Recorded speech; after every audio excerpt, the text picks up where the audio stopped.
Assalamualaikum warahmatullahi wabarakatuh. Perkenalkan, nama saya Antaria Kasari. Saya mahasiswi akhir Pendidikan Bahasa Indonesia Fakultas Keguruan dan Ilmu Pendidikan Universitas Sriwijaya. Saya di sini ingin memaparkan hasil penelitian saya yang berjudul Pengembangan Multimedia Interaktif Membaca Pemahaman Teks Cerita Fabel berbasis Dotflash CS6 pada peserta didik kelas 7 SMP Negeri 46 Palembang.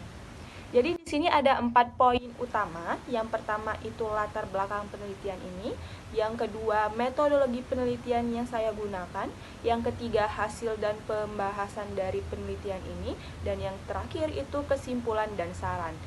Langsung saja ke poin pertama, latar belakang penelitian ini. Saya merujuk kepada hasil PISA 2020 yang dikeluarkan pada tahun 2019 menyebutkan bahwa Indonesia meraih skor rata-rata yakni 371 dengan rata-rata skor PISA secara keseluruhan yaitu 487. Dan ini menunjukkan bahwa Indonesia berada di peringkat 71 dari 78 negara yang berpartisipasi. Dan ini membuktikan bahwa peserta didik di Indonesia dalam membaca pemahaman itu sangat rendah. Dan ini perlu dicari solusinya. Lalu, apa itu membaca pemahaman? Menurut Bapak Subadiono, membaca pemahaman ialah proses interaktif manakala pembaca atau peserta didik terlibat dalam pertukaran gagasan dengan penulis melalui teks yang selalu memiliki tujuan dalam suatu konteks. Setelah mengetahui apa itu membaca pemahaman, kita juga harus mengetahui strategi apa yang dapat meningkatkan kemampuan membaca pemahaman peserta didik dalam suatu pembelajaran. Salah satu strateginya ialah pengembangan media pembelajaran, meliputi pengembangan multimedia interaktif. Apa itu multimedia interaktif? Multimedia interaktif ialah gabungan komponen media yang dapat menjadi media penunjang pada pembelajaran membaca pemahaman. Jadi multimedia interaktif ini berfungsi sebagai media penunjang dalam suatu materi. Misalnya saja, membaca pemahaman teks cerita fabel. Setelah itu, peneliti meneliti guru dan peserta didik yang ada pada SMP Negeri 46 Palembang. Kenapa peneliti memilih SMP tersebut? Karena SMP tersebut memiliki akreditasi yang amat baik, kemudian memiliki sarana dan prasarana yang sangat baik, dan sayang jika tidak digunakan secara maksimal. Maka dari itu peneliti memilih sekolah tersebut. Setelah menetapkan pilihan di sekolah tersebut, kemudian saya mewawancarai guru dan peserta didik. Guru mengatakan bahwa bahan ajar yang digunakan memang hanya sebatas penggunaan buku teks, papan tulis, dan carta tanpa adanya bahan ajar penunjang lainnya yang bisa memberikan bukti yang nyata kepada peserta didik. Jadi itu menunjukkan bahwa penggunaan media pembelajaran pada sekolah tersebut masih sangat minim, sehingga penelitian ini bisa dilakukan di sekolah tersebut. Kemudian peserta didik juga mengungkapkan bahwa khususnya dalam proses pembelajaran membaca pemahaman suatu teks, mereka masih sangat kesulitan untuk memahami. Bukan hanya sekedar membaca, tetapi juga memahami bacaan tersebut. Jadi, dari kedua hal tersebutlah, peneliti menyimpulkan bahwa penelitian dan pengembangan ini harus dilakukan di sekolah tersebut. Setelah memiliki latar belakang dan melakukan observasi awal, kemudian timbullah 4 rumusan masalah yang ada di dalam penelitian ini. Yang pertama, bagaimana kebutuhan peserta didik terhadap multimedia interaktif pembelajaran membaca pemahaman teks cerita fabel berbasis Dotflash CS6. Kemudian yang kedua, bagaimana kondisi objektif penggunaan multimedia interaktif. Kemudian yang ketiga, bagaimana rancangan pengembangan multimedia interaktif pembelajaran membaca pemahaman teks cerita fabel berbasis Adobe Flash CS6, dan yang terakhir atau yang keempat, bagaimana hasil validasi dari media atau multimedia interaktif pembelajaran membaca pemahaman teks cerita fabel berbasis Adobe Flash CS6. Tujuan dari penelitian ini yaitu mendeskripsikan kebutuhan peserta didik, kondisi objektif penggunaan media pembelajaran di sekolah, kemudian rancangan multimedia interaktif, dan yang terakhir itu adalah hasil validasi multimedia interaktif pembelajaran membaca pemahaman teks cerita fabel. Setelah itu, apa manfaat penelitian ini? Secara teoritis, diharapkan dapat menjadi tambahan dalam variasi media pembelajaran dan referensi dalam pengembangan media pembelajaran. Secara praktis, dapat membantu guru dan peserta didik dalam proses pembelajaran. Dalam penelitian dan pengembangan ini, peneliti menggunakan dua software utama. Yang pertama itu Adobe Flash CS6 dalam pembuatan animasi flash, dan yang kedua itu adalah Lectora Inspire 17 dalam menggabungkan seluruh animasi yang telah dibuat di dalam Adobe Flash CS6. Materi yang digunakan di dalam multimedia interaktif ini bersumber dari buku, dari internet, dan juga dari YouTube. Kemudian poin kedua yaitu metodologi penelitian yang digunakan di dalam penelitian ini. Peneliti menggunakan model pengembangan modifikasi antara model pengembangan Borg and Gall menurut buku Emzir dan model pengembangan Alesi dan Trolip. Model pengembangan Borg and Gall menurut buku Emzir itu mengungkapkan bahwa ada 6 tahap utama yang meliputi tahap penelitian dan pengumpulan informasi, kemudian yang kedua tahap perencanaan, yang ketiga tahap pengembangan bentuk awal produk, yang keempat uji lapangan awal atau validasi desain, yang kelima revisi desain atau perbaikan desain, dan yang terakhir diseminasi. Jadi, peneliti hanya melakukan penelitian dan pengembangan hanya sampai tahap revisi desain atau perbaikan desain. Jadi, hanya ada 5 tahap utama yang digunakan. Setelah itu, model pengembangan Alesi dan Trolip itu digabungkan atau dimasukkan kepada tahap perencanaan dan tahap pengembangan bentuk awal produk. Jadi, di sini ada 5 tahap utama. Yang pertama, penelitian dan pengumpulan informasi. Di sini atau pada tahap ini meliputi kegiatan pengumpulan informasi mengenai kebutuhan awal guru dan peserta didik. Jadi di sini peneliti menyebarkan angket untuk mengetahui kebutuhan dan kondisi objektif penggunaan media pembelajaran di sekolah tersebut. Setelah mengetahui pengumpulan informasi atau setelah mendapatkan informasi, barulah peneliti ke tahap selanjutnya, yaitu perencanaan. Nah, di tahap perencanaan inilah peneliti memasukkan model pengembangan Alesi dan Trolip. Jadi di dalam tahap ini meliputi mengembangkan konsep produk awal atau ide-ide, kemudian yang kedua menyiapkan flowchart, yang ketiga membuat storyboards, yang keempat mempersiapkan teks yang ingin dimasukkan ke dalam multimedia. Jadi setelah itu tahap ketiga yaitu pengembangan bentuk awal produk. Nah, di sini sama seperti sebelumnya, peneliti memasukkan model pengembangan Alesi dan Trolip. Meliputi yang pertama memproduksi audio dan video, yang kedua menyatukan potongan-potongan media menjadi satu kesatuan, dan yang terakhir mempersiapkan materi pendukung. Kemudian selanjutnya yaitu tahap keempat, uji lapangan awal atau validasi desain. Di sini setelah melakukan pengembangan produk atau membuat produk, kemudian peneliti memvalidasi produk tersebut kepada 3 ahli validator, meliputi ahli bahasa, ahli materi, dan ahli media. Setelah itu ke tahap terakhir yaitu revisi desain atau perbaikan desain.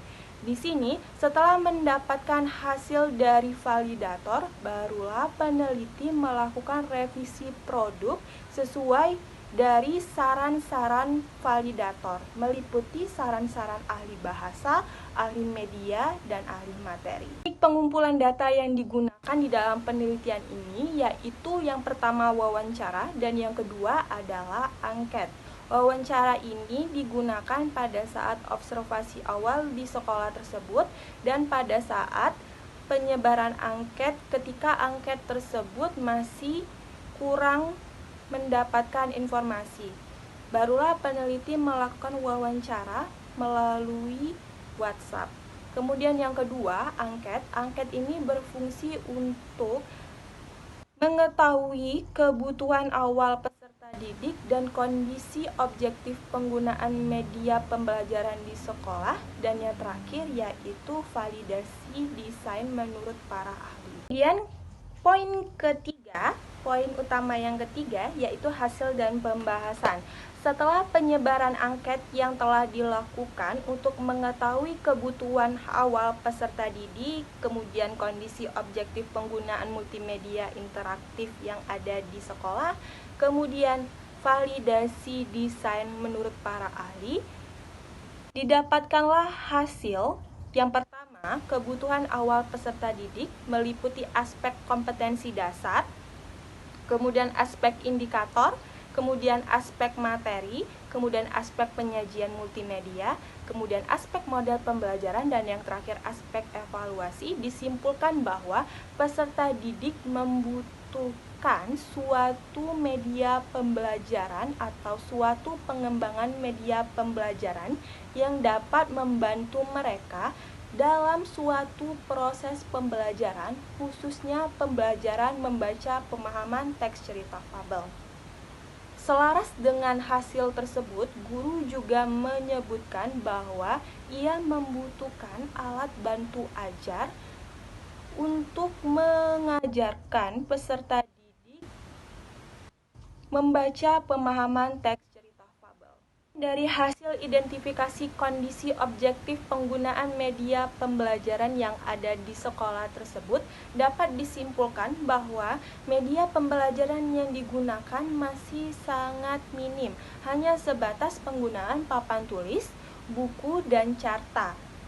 Jadi di sini dapat disimpulkan bahwa diperlukan adanya pengembangan bahan ajar berupa media pembelajaran yang lebih inovatif, yang lebih kreatif, yang dapat digunakan peserta didik dalam proses pembelajaran, khususnya pembelajaran membaca pemahaman teks cerita fabel. Itu hasil validasi kelayakan bahasa yang telah dilakukan mendapatkan hasil dengan nilai 23, persentase 82,1% dari skor maksimal 28. Kemudian dari hasil validasi kelayakan media mendapatkan nilai 40 dengan persentase 90,9% dari skor maksimal 44. Sedangkan untuk hasil validasi kelayakan materi mendapat nilai 25 dengan persentase 78,1% dari skor maksimal yaitu 32. Dan dari ketiga validasi tersebut disimpulkan bahwa media atau multimedia interaktif pembelajaran yang telah dikembangkan dinyatakan sangat valid untuk digunakan di dalam proses pembelajaran. Terima kasih karena telah melihat presentasi saya. Selanjutnya, media atau multimedia interaktif yang telah dikembangkan akan saya jelaskan bagaimana cara penggunaannya. Kemudian sebelum itu terdapat flowchart dari media pembelajaran tersebut. Baiklah, jadi ini merupakan bagian awal atau halaman awal dari multimedia interaktif pembelajaran membaca pemahaman teks cerita fabel yang telah dikembangkan. Di bagian bawah halaman awal ini terdapat kolom suara yang jika ditekan akan memunculkan suatu suara berupa pembukaan dari multimedia interaktifnya. Kemudian di bagian kanan terdapat tombol untuk mematikan atau menghidupkan suaranya. Kemudian ada tombol home, tombol bantuan, tombol silang. Kemudian ada tombol kiri dan yang terakhir ada tombol kanan yang berfungsi untuk menuju ke halaman selanjutnya atau sebelumnya. kita klik. Kemudian muncul ke halaman selanjutnya, yaitu kolom nama, kolom kelas yang harus diisi oleh peserta didik. Kita contohkan misalnya nama Tria. Kita ketik Tria. Kemudian di kelas kita ketik kelas 78. Kemudian kita klik mulai. Dan muncul halaman flash games atau halaman selanjutnya. Jadi di sini cara bermainnya peserta didik harus mencocokkan antara hewan dan habitat hewan tersebut. Kemudian kita mengetahui cocok atau tidaknya itu dilihat dari berapa persen kecocokannya. Misalnya ini ada binatang atau hewan, kita pilih dulu. Misalnya beruang. Kemudian kita cari habitat mana yang cocok untuk beruang tersebut. Kita cari apakah ini cocok. Belum 100%. Kemudian kita pilih lagi, belum juga 100%. Kemudian kita pilih lagi 78. Kemudian kita pilih lagi dan 100%. Berarti sudah cocok antara habitat dan hewannya. Kemudian selanjutnya ke halaman berikutnya kita klik tombol kanan. Terdapat menu navigasi. Jadi di dalam menu navigasi ini terdapat 8 tombol yang terdiri dari tombol games, tombol kompetensi dan indikator, tombol tujuan pembelajaran, tombol materi teks fabel, tombol video pembelajaran, tombol evaluasi, tombol daftar pustaka, dan yang terakhir tombol bantuan. Jadi jika ditekan salah satu tombol akan muncul sesuai halaman dari judulnya. Misalnya games, muncul halaman games. Kita kembali lagi, kita klik tombol home ke menu navigasi. Kita klik kompetensi dan indikator. Dan akan muncul halaman kompetensi dasar. Jadi di halaman kompetensi dasar ini terdapat materi pembelajaran yang telah dipilih, terdiri dari 2 kompetensi, yang pertama 3.11 dan yang kedua itu 3.12. Selanjutnya kita klik tombol kanan, panah kanan untuk ke halaman selanjutnya, yaitu indikator pembelajaran. Jadi di sini terdiri dari 4 indikator. Yang pertama menyimpulkan ciri unsur cerita fabel. Yang kedua menjelaskan dan mengidentifikasi struktur cerita fabel. Yang ketiga menjelaskan dan mengidentifikasi kaidah kebahasaan. Dan yang terakhir memahami struktur dan kaidah bahasa cerita fabel. Kemudian kita kembali lagi ke menu navigasi. Kita klik tombol home. Kemudian kita klik tujuan pembelajaran. Untuk mengetahui tujuan apa yang harus dicapai. Jadi, tujuan pembelajarannya yaitu dengan adanya kegiatan pembelajaran ini, peserta didik diharapkan dapat memahami, menjelaskan, dan mengidentifikasi informasi, struktur, dan kaidah kebahasaan dari cerita fabel. Kemudian kita kembali lagi ke home. Kemudian kita klik materi teks fabel. Oke, di materi yang pertama itu ada pengertian, sudah ada judul di sebelah kiri, kemudian di sebelah kanan sudah ada penjelasan mengenai apa itu teks cerita fabel. Jadi ini memudahkan peserta didik untuk memahami materi per materinya. Kemudian kita klik tombol kanan untuk melanjuti halaman berikutnya. Kemudian terdapat materi kedua yaitu ciri-ciri yang terdiri dari 7 ciri-ciri teks cerita fabel. Sampai ke 7 ciri-ciri. Kemudian selanjutnya kita klik lagi panah kanan. Kemudian muncul halaman kaidah kebahasaan. Jadi yang pertama materinya itu sering digunakan kata sandang si dan sang di dalam teks cerita fabel. Kemudian di bagian bawahnya ada penjelasan bagaimana cara penggunaan si dan sang. Kemudian ada contohnya juga. Kemudian selanjutnya itu masih dengan materi kaidah kebahasaan. poin kedua, sering digunakan kata keterangan tempat dan waktu di dalam teks cerita fabel. Kemudian di bawahnya juga ada penjelasan mengenai materi poin kedua tentang kaidah kebahasaan. Kemudian selanjutnya, poin ketiga, masih sama kaidah kebahasaan, sering digunakan kata hubung lalu, kemudian, dan akhirnya di dalam teks cerita fabel. Kemudian di bagian bawahnya, sama seperti sebelumnya, masih menjelaskan poin ketiga.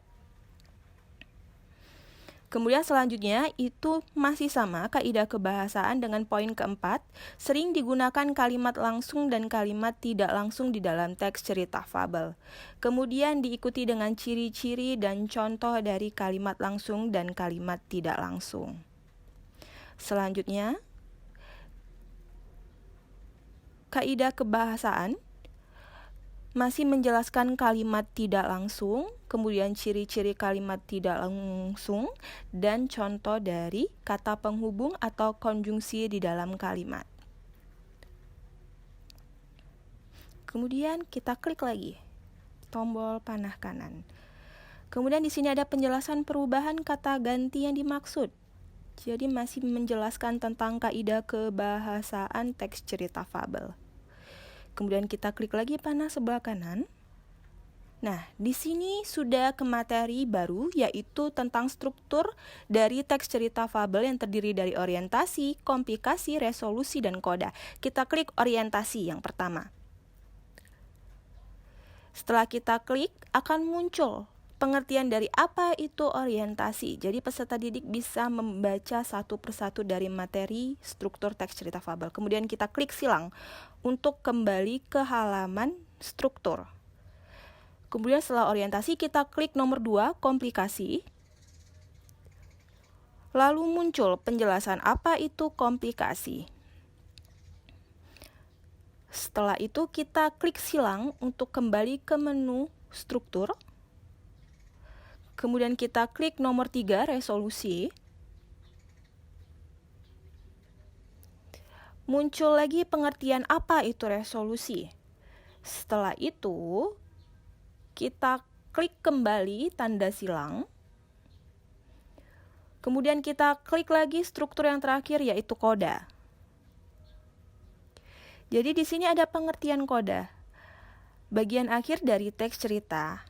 Kemudian kita klik lagi silang untuk kembali ke bagian struktur. Kemudian kita kembali ke home untuk kembali ke menu navigasi. Setelah itu kita klik tombol selanjutnya yaitu video pembelajaran. Jadi di dalam video ini terdapat satu video. Kemudian kita bisa klik tengah untuk memutar videonya. Kita tunggu sebentar dan muncul video yang bisa ditonton oleh peserta didik sehingga peserta didik tidak bosan karena hanya sebelumnya hanya melihat teks-teks saja. Yang mekar, jadi kita tambahkan hidup video. Di hutan. Burung dan serangga paling menikmati musim menceritakan suatu cerita dan tentu yang saja masih berhubungan tak dengan kesulitan teks cerita mencari fabel. makanan.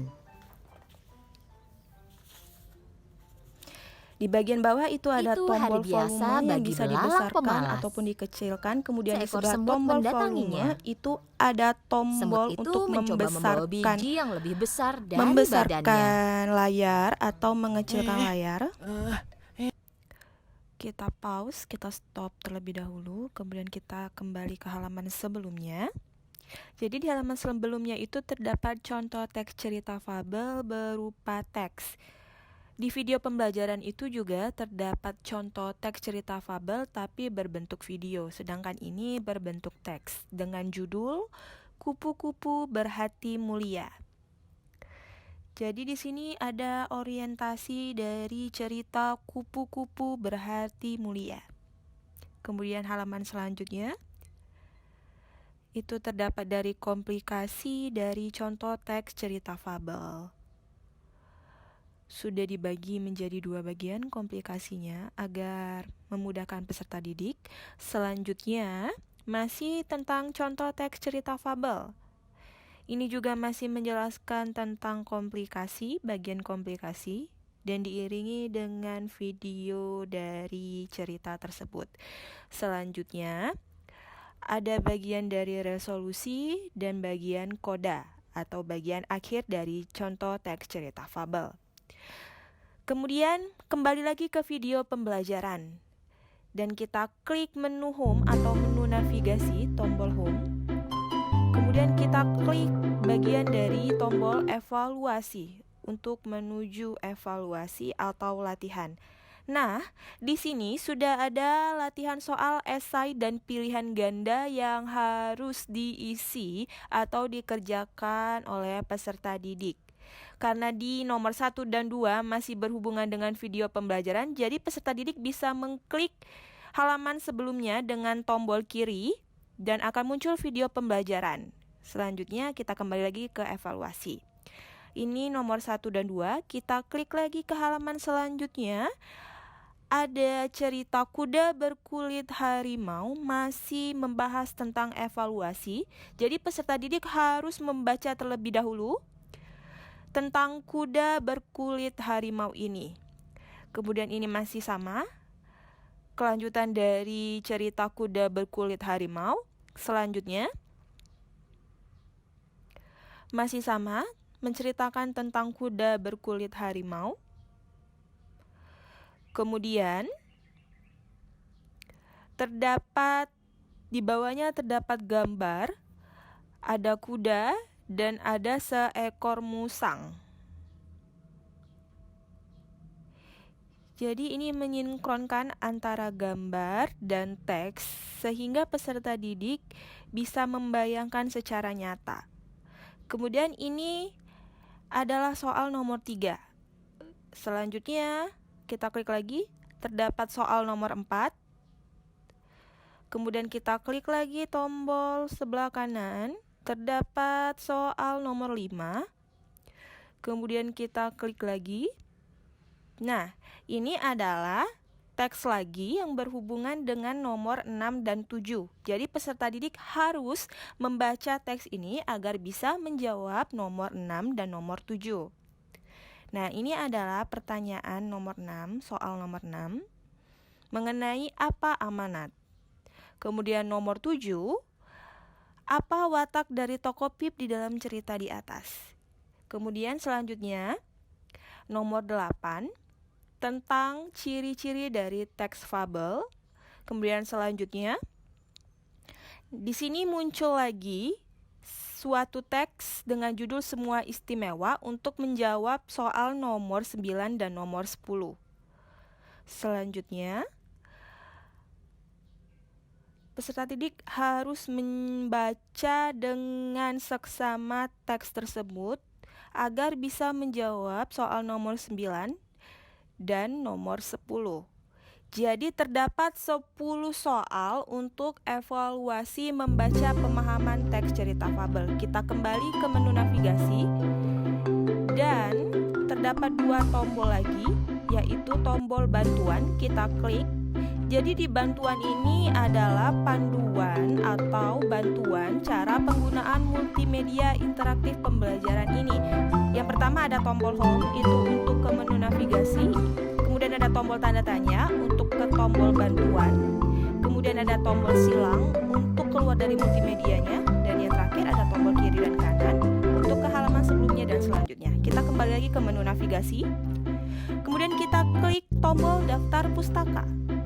Ya, jadi daftar pustaka ini berfungsi untuk mengetahui dari mana semua materi yang telah ada atau yang ada di dalam multimedia ini. Dan kita klik kiri dulu. Dan yang terakhir ialah profil pengembang dari multimedia interaktif pembelajaran membaca pemahaman teks cerita fabel. Sekian dan terima kasih karena sudah menonton video ini. Wassalamualaikum warahmatullahi wabarakatuh.